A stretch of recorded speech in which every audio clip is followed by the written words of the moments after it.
ఆర్మీలో రావాలంటే ఎలా ప్రొసీజర్ ఏంటిది ఆర్మీ ప్రొసీజర్? ఫుడ్ సరిగా ఉండదు, ఉండడానికి అంటే లైక్ అంటే ఇల్లులో సరిగా ఉండవు, తిడతారు, కొడతారు. ఆర్మీ వాళ్ళు ఏం ఫుడ్ తీసుకుంటారండి? చాలా ఎనర్జీగా, చాలా ఫ్యాట్గా, ఏం గారు స్లిమ్గా ఉంటారు. జల్లిగలు అంటారు తెలుసా? అక్కడ ఇట్లా రోడ్ మనం తింటా అంటే ప్లేట్ కొండి ఇట్లా వాక్తా అంటే. ఓకే, ఈ ఫైరింగ్ ఇవి అన్నీ అంటుంటారు, ఎప్పుడు జరుగుతాయండి ఫైరింగ్స్? ఇవి అన్నీ జరుగుతాయా? అప్పుడు నేను మంచుగడ్డలు పడి మైండ్ బ్లడ్ క్లాట్ అయింది మైండ్లో. అండ్ ఈ మధ్యకాలంలో మీరు ఇన్స్టాలో చూస్తే కనుక చాలా ప్రోవర్బ్స్ కూడా రాస్తున్నారు, చాలా మంచిగా చెప్తున్నారు. ఫస్ట్ నేను అనుకునేవాడిని పెళ్ళైన తర్వాత ఫుల్ రెస్ట్ తీసుకుంటా, నాకు ఇష్టమైన వంటకాలు చేయించుకొని తింటా అనుకునేవాడిని. పెళ్ళైన తర్వాత తెలిసింది ఏంటంటే సేమ్ నా పిల్లం కూడా అదే అనుకునేదట.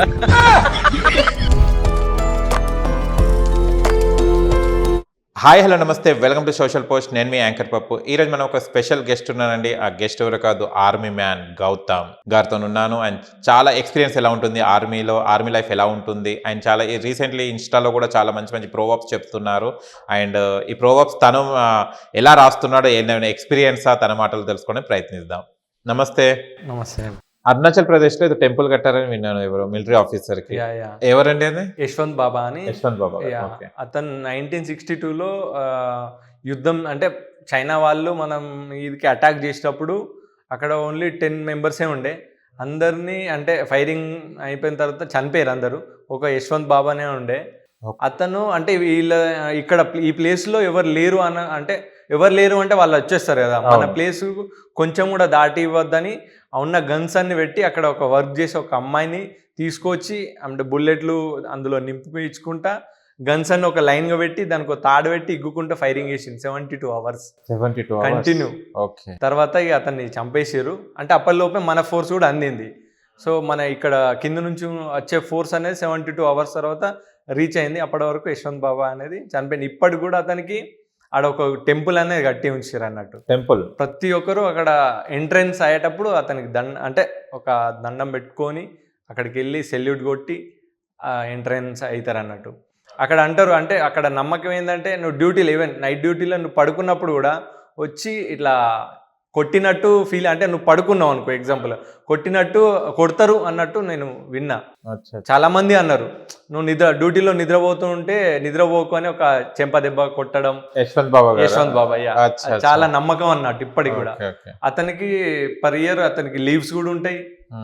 అండ్ శాలరీ కూడా ఇస్తారు ప్రతి ఒక్కటి. వాళ్ళ ఫ్యామిలీ ఇంటి అంటే వాళ్ళు ఎవరు ఉన్నా వాళ్ళకి పంపిస్తారు.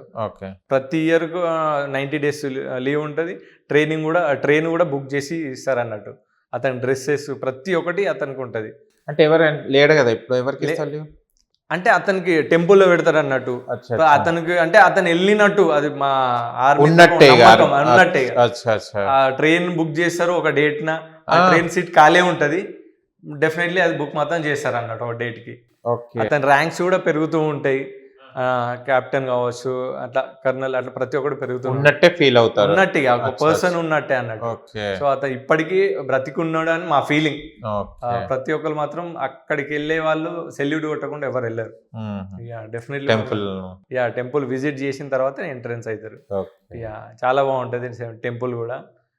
సెల్యూట్ అని నేను అనుకుంటా. ప్రతి ఒక్కటి చాలా గ్రేట్. 72 hours ఫుడ్ లేకుండా వర్క్ చేసే అమ్మాయికి ఆమెకు ట్రైనింగ్ ఇచ్చి అంటే కొద్ది టైంలోనే ఇలా అంటే అతని మూవీ కూడా వచ్చింది అతని పేరు మీద. ఆమెకు ట్రైనింగ్ ఇచ్చి ఇలా గన్స్ అంటే ఇలా బుల్లెట్ ఫిల్అప్ చేయాలి, ఇట్లా ఇవ్వాలి అని ఆమె కూడా ట్రైనింగ్ ఇచ్చి ఆమెతో పాటు ఫైరింగ్ చేసింది 72 hours. ఎవ్వరు కూడా ఒక పర్సన్ కూడా మన ప్లేస్ లోకి అడుగు పెట్టనివ్వలే. అంత గ్రేట్ అది. 72 అంటే దాదాపు 4-5 days కంటిన్యూగా. చాలా అంటే చాలా అది చెప్పుకోవాలి. అమ్మాయి ఉందా? అమ్మాయి ఆమె కూడా ఇప్పుడు అంటే అప్పుడు చనిపోయింది అన్నారు. మరి ఉన్నదాన్ని కొందరు అంటారు, చనిపోయింది అంటారు. కానీ వాళ్ళకి అప్పుడు ఎక్స్పీరియన్స్ ఎలా ఉండేనో, ఒక్కరు మేనేజ్ చేయాలి అంటే ఆ ధైర్యం, అదే కదా, ఆత్మవిశ్వాసం అంటారు విషయం, అది ఒక్కటే. అది ఒక్కటి ఉన్నది కాబట్టి అంతమందితో ఉన్నా గానీ పోరాడిన ఒకడు. ఒక గన్లో ఎన్ని బుల్లెట్స్ ఉంటాయండి? 32 అంటే ఒక్కొక్క గన్నులో ఒక్కొక్కటి ఒక్కొక్కలాగా ఉంటాయి. ఉంటాయి. 34 ఉంటాయి, 32 ఉంటాయి. So okay. అలా ఉంటాయి అన్నట్టు. ఎప్పుడైనా అన్ఫార్చునేట్ గా ఎప్పుడైనా పేలడం అలా జరిగిందా? నా దగ్గర మీ ఉంటున్నా, వేరే దగ్గర వాళ్ళ వేరే దగ్గర మీ సర్కిల్లో అవుతూ ఉంటాయి. అవుతుంటాయా? అవుతుంటాయి. ఎవరికి గాయాలు కాల? జరుగుతుంటాయి, అది కామన్ గా. అచ్చా. అది రెగ్యులర్ డైలీ అది ఉంటది అన్నట్టు. అది దానికి అది మా దాంట్లో అది కామన్. దాంతోనే మేము ఆడుకోవడం, దాంతోనే మేము పడుకోవడం, అదే మాకు ఎవ్రీథింగ్ అయినప్పుడు సమ్ టైమ్స్ మిస్ అవుతూ ఉంటాయి కదా. సో అట్లా జరుగుతూ ఉంటాయి జరుగుతుంటాయి. మిస్టేక్లు అది. ఓకే. ఓకే. అవి ఇప్పుడు అప్కమింగ్ వచ్చే వాళ్ళ ఆర్మీ కావాలి, మేము కూడా దేశానికి రక్షించాలి, దేశాన్ని కాపాడాలి అనే ఉద్దేశంతో చాలా మంది పిల్లలు వస్తుంటారు. అలాంటి వాళ్ళకి మీరు ఏం చెప్తారు? డెఫినెట్లీ. అంటే కొంతమంది ప్రాక్టీస్ చేసి కొంతమంది మధ్యలో వదిలేస్తారు. అంటే నా వల్ల కాదు అది అని. ఇప్పుడు ఎట్లా అంటే అంటే ప్రతి ఒక్కటి అనుకూలంగా ఉన్న తర్వాత, అంటే ప్రతి ఒక్కటి అనుకూలంగా ఉన్న తర్వాత నేను జాయిన్ అవుతా అనుకుంటారు. ఎప్పుడు కూడా అది టైం అనేది అది రాదు అనుకూలంగా. ఇప్పుడు మనం వస్తూ ఉంటే సిగ్నల్ ప్రతి ఒక్క దగ్గర గ్రీన్ సిగ్నల్ ఉండాలని గ్యారంటీ లేదు కదా. రెడ్ సిగ్నల్ ఉంటుంది. ప్రతి ఒక్కటి గ్రీన్ సిగ్నల్ ఉన్న తర్వాత నేను బయటికి వెళ్తా అంటే అది ఎప్పటికి కూడా కుదరదు. నువ్వు ఇంట్లో నుంచి వెళ్ళావు. సో డెఫినెట్లీ అది అనేది కష్టం అనేది ఉంటుంది. మీరు అనుకూలంగా మీకు ఉన్నా లేకున్నా చాలామందికి అంటే ట్రైన్ అంటే రన్నింగ్ ప్రాక్టీస్ చేసి సమ్ ఫ్యామిలీ ఇష్యూ వల్ల లేకుంటే మనీ ఇష్యూ వల్ల కొంతమంది రారు. బట్ అలాంటి వాళ్ళకైతే నేను చెప్పేది ఏంటంటే ఎంత కష్టమైనా మీ గోల్ని మాత్రం డెఫినెట్లీ రీచ్ కావాలనుకుంటే ఏది అనేది అడ్డు ఉండదు. మీరు ఒకటి నమ్మకం అనేది ఉంచుకోవాలి. ఇప్పుడు ఆర్మీ నేర్చుకోవాలంటే ఎంత ఖర్చు అవుతుందండి? ప్రైవేట్ గవర్నమెంట్ ఉంటాయా దీనికి, లేకుంటే గవర్నమెంట్ ఉంటుంది? ఎలాంటి ఖర్చు ఉండదు? ఖర్చు ఉండదు మొత్తం. ఓకే. ట్రైనింగ్ కూడా ఫ్రీ ఇస్తారా? అందులోకి వెళ్ళి అక్కడ నువ్వు ఒకసారి నీకు జాబ్ వచ్చిందంటే నీకు ట్రైన్ అంటే జాబ్ వచ్చిన తర్వాత డాక్యుమెంట్స్ అయిపోతుంది. డాక్యుమెంట్స్ వెరిఫికేషన్ అంటే నీ మీద ఏమైనా కేసులు ఉన్నాయా లేవా అని చూసిన తర్వాత డాక్యుమెంట్ వెరిఫికేషన్ అయిపోయిన తర్వాత నీకు ట్రైన్ బుకింగ్ అప్పుడే చేస్తారు. అప్పటి నుంచి ప్రతి ఒక్కటి నీకు ఫ్రీగా ఉంటుంది. వేసుకునే డ్రెస్ కాడ నుంచి ప్రతి ఒక్కటి ఫ్రీగా ఉంటుంది. హెయిర్ కటింగ్ కూడా ఎల్లడితోనే హెయిర్ కటింగ్ వేసేస్తారు. డైలీ ఉంటుంది. చిన్న చేస్తారు కదా కటింగ్,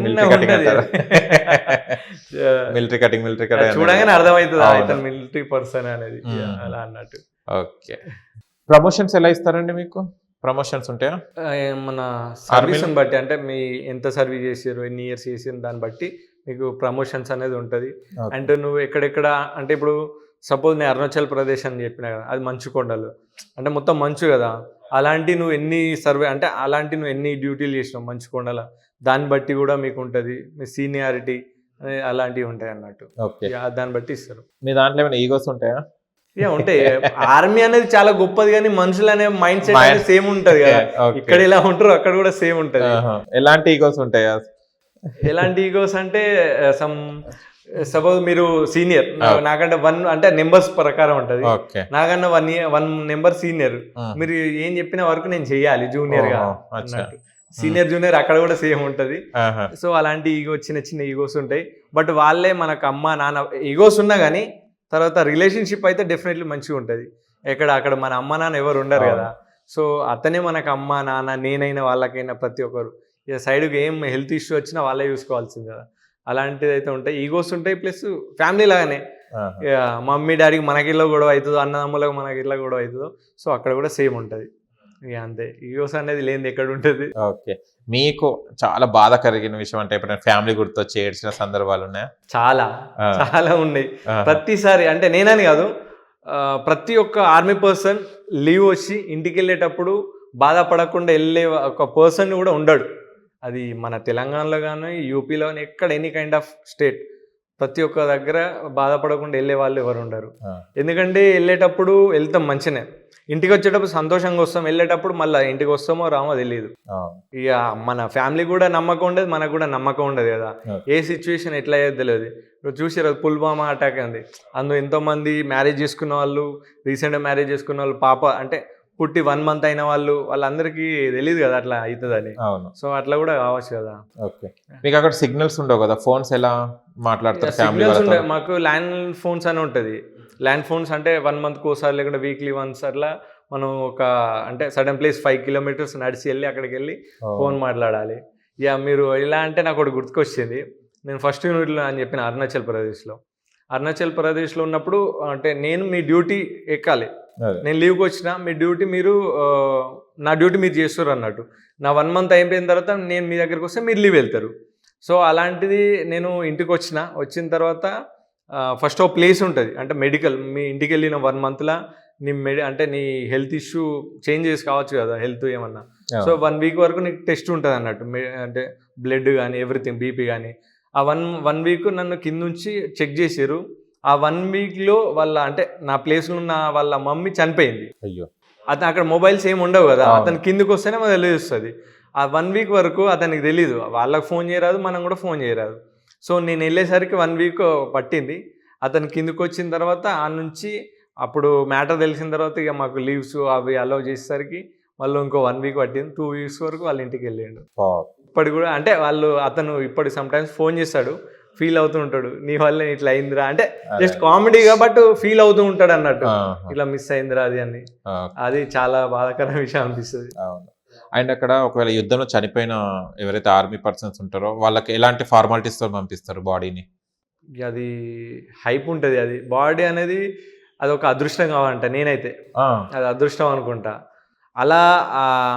అలా జరగడం కూడా అదృష్టం. ఎందుకంటే ఒక మన తిరంగా అంటే మన జెండా మన మీద ఉండి మన అంతమంది ప్రతి ఒక్క పెద్ద పెద్ద ఆఫీసర్లు మనకు సెల్యూట్ అంటే చేసుకుంటూ మనల్ని ఎంత గ్రాండ్గా మనకి ఇంటికి పంపిస్తారంటే ఆ ఫీలింగ్ చెప్పుకోలేంది, ఆ హైఫ్ ఉంటుంది అది అంతేగా. ఎన్ని డేస్ కి పంపిస్తారండి బాడీ ఒకవేళ అక్కడ ఫైరింగ్ ఫైరింగ్ ఏమన్నా అయిందనుకో, దానికి అంటే కొంచెం ఫార్మాలిటీస్ ఉంటాయి, అది జరిగినాక వెంటనే వాళ్ళతో ఆఫీసర్స్ వాళ్ళతో పంపిస్తారు. ఇక ఇంటికి వచ్చినాక చాలా అంటే చాలా అది వాళ్ళ పేరెంట్స్కి బాధ ఉంటుంది, కానీ ఒక ప్రౌడ్నెస్ అనేది డెఫినెట్లీ అది ఉంటుంది. దేశం కోసం అది అదృష్టం కావాలని మా ఫీలింగ్. అది కొందరు పిచ్చోళ్ళు అనుకుంటారు, దేశం కోసం అంటే చావడం ఏంది అది అని. ఇప్పుడు పొలిటికల్స్ కూడా నేను దేశ సేవ చేస్తున్నా అంటారు, కానీ అది దేశ సేవ చేయాలనుకుంటే వాళ్ళ కొడుకులు వాళ్ళ మనమలు ఎవరినైనా ఆర్మీలోకి పంపిస్తారా? ఎవరిని పంపించారు. దేశ సేవ ఆర్మీలో కూడా వెళ్ళి దేశ సేవ చేయవచ్చు కదా, కానీ వాళ్ళకి మనీ కావాలి మెయిన్గా, మనకు అది ఎందుకు లేండి. సో దేశ సేవ చేయాలనుకుంటే ఆర్మీలోకి డెఫినెట్లీ వెళ్ళాలి. 100% అది అతని లైఫ్లో సాటిస్ఫై అనేది మిగిలిపోతుంది. మీ ఆర్మీ పీపుల్స్ అక్కడ అమౌంట్ పెట్టుకోవచ్చా? మీతో పర్సనల్ అమౌంట్ ఉంటుందా, లేకుంటే వాళ్ళే టోటల్ చూసుకుంటారా? మాకు అకౌంట్లో క్రెడిట్ అవుతూ ఉంటాయి, వాళ్ళే వేస్తుంటారు. వాళ్ళు అంటే మన గవర్నమెంట్ కాబట్టి అదే వాళ్ళే వేస్తుంటారు, కానీ మీకు పర్సనల్ గా అమౌంట్ తీసుకోవాల్సిన అవసరం లేదు. ఏం అవసరం లేదు. ఏం అవసరం, ప్రతి ఒక్కటి మనకు టీ ప్రతి ఎవ్రీథింగ్ అనే ఉంటుంది కదా. ఈవెన్ ఆల్కహాల్ తాగే వాళ్ళ కూడా ఫ్రీగా ఉంటుంది. ఇంకా డబ్బులు ఏం అవసరం, మాకు ఏం అవసరం లేదా. ఇంటికి వచ్చేదాకా మళ్ళీ ఇంటికి వచ్చిన తర్వాతనే మనకి ఏదైనా ఉంటే, లేకుంటే మా అంటే ఫ్యామిలీ మమ్మీ కానీ ఫాదర్ కానీ వైఫ్స్ కానీ పిల్లలకి ఏమైనా కొనుక్కోవాలంటే పర్సనల్, అది బయట ఏమన్నా అట్లా తీసుకోవాలి, తను మనీ మనం తీసుకోవచ్చు. అలా అన్నట్టు చాలా హ్యాపీగా ఉంది మీతో మాట్లాడడం. ఆర్మీ లైఫ్ గురించి చాలా తెలుసుకున్నాం. ఎంత తెలుసుకున్నా చాలా తక్కువనే. అది నేను అది 0.1% నేను చెప్పిన అంతే, ఇంకా చాలా ఉంది. ఓకే, ఆర్మీ పీపుల్స్ కి ఏం చెప్తారు? వాళ్ళకి ఏమైనా చెప్పాలంటే చెప్పండి. ఆర్మీ పీపుల్స్కి ఏం చెప్తా అంటే, ఆర్మీ పీపుల్స్ మెయిన్గా ఏంటంటే వాళ్ళ అంటే రిలేటివ్స్ ఫ్రెండ్స్ ఫోన్ చేసి వాళ్ళు మంచిగా ఉన్నారా అడిగేదానికంటే, అదే నువ్వు రాంగ్ అంటే ఫ్రెండ్స్, అదే నువ్వు రాంగా ఆల్కహాల్ బాటిల్ అంటే మందు బాటిల్ తీసుకురారా అంటే అలాంటి ఫ్రెండ్స్ కూడా ఉన్నారు అన్న. చాలా మంది అలా అంటే నన్నని కాదు, చాలా మంది అడిగారు అలా. ఫస్ట్ ఆర్మీ పర్సన్ అంటే వాళ్ళని అడిగేది మందే గుర్తుకు వస్తుంది చాలా మందికి, క్వాలిటీ ఉంటుంది తక్కువలో ఉంటుంది అలా అని చాలా అట్లా అడుగుతారు అన్నట్టు. అండ్ ఆర్మీ పర్సన్స్ కూడా నేను చెప్పేది ఏంటంటే, అది లక్ ఉంటే అది రావాల అంటే లక్ ఉంటే ఆ ప్లేస్లో ఉంటారని నా ఫీలింగ్. అండ్ అందరికీ నా సెల్యూట్. Thank you. మీకు నేను సెల్యూట్ చేస్తాను. Thank you so much. చూశారు కదా ఫ్రెండ్స్, మీకు గనక మా వీడియో నచ్చిన లైక్ చేయండి, షేర్ చేయండి, కామెంట్ చేయండి, సబ్స్క్రైబ్ ఛానల్ అక్కడ గంట సింబల్ టంగున కొట్టండి. నేను మీ యాంకర్ పప్పు. Bye bye.